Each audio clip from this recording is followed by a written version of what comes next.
There is no limit to who can experience a tragedy. Sooner or later, every person will be faced with the sadness and difficulty associated with a traumatic event that could change lives in a minute, just like the one we have all witnessed. If you're a parent, hope to be a parent, or helping another parent, here are a few things to consider as you help your child cope with recent events. Number one, is your child grieving? Find out if your child is grieving. Just because a child is not crying doesn't mean they're not grieving. Younger children may lose previously acquired skills and might start to regress by starting to bedwet again, or maybe even lose language skills. Number two, don't tell them how to feel. Instead, help them talk about their feelings. It's really not uncommon for a child to be mad at the deceased or even at God. Another thing to consider is not every child wants to talk. Some children may choose to express themselves through art, coloring, writing, putting together a scrapbook. Others might want to tell stories. And if they want to talk, please don't volunteer too much information. My 5-year-old daughter overheard my husband breaking the news of PD's death to me on Thursday morning. And seeing my reaction, she said, "Don't worry, Mommy. Daddy Gio still has 2 sons, who might even give him many more sons." And there was nothing else for me to say after that but agree. But for older kids, that might be a completely different story. They have questions and they want answers. Do your best to answer honestly. And if you don't know, it is perfectly okay to say you don't know. I know death can be a hard thing to talk about. Please don't be silent. It's better to have difficult conversations than to pretend like nothing has happened.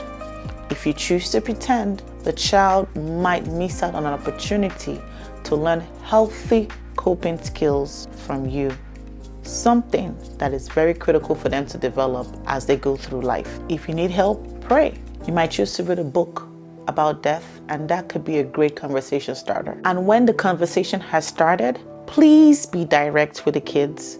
Kids can be very literal. So if you tell them something like a loved one went to sleep, they'll take you at your words. And a child may begin to become fearful of bedtime, or may begin to feel that perhaps mommy or daddy might also go to sleep one day and not wake up. And don't get me wrong, it's natural for children to be concerned about the remaining of their family members or loved ones. It's our duty to reassure them that they will be cared for no matter what. And children, they thrive on routines. So if you have a daily routine, you have a weekly routine, you have something special you do together at a certain time, keep those routines up, because that helps the children establish a sense of normalcy as quickly as possible. If there's a funeral and a child doesn't want to attend, it's best never to force a child to attend it. But if the child wants to go, have conversations about what is going to happen so the child is thoroughly prepared them for what they're about to see. And finally, this is a great opportunity to remind your children that our real home is in heaven.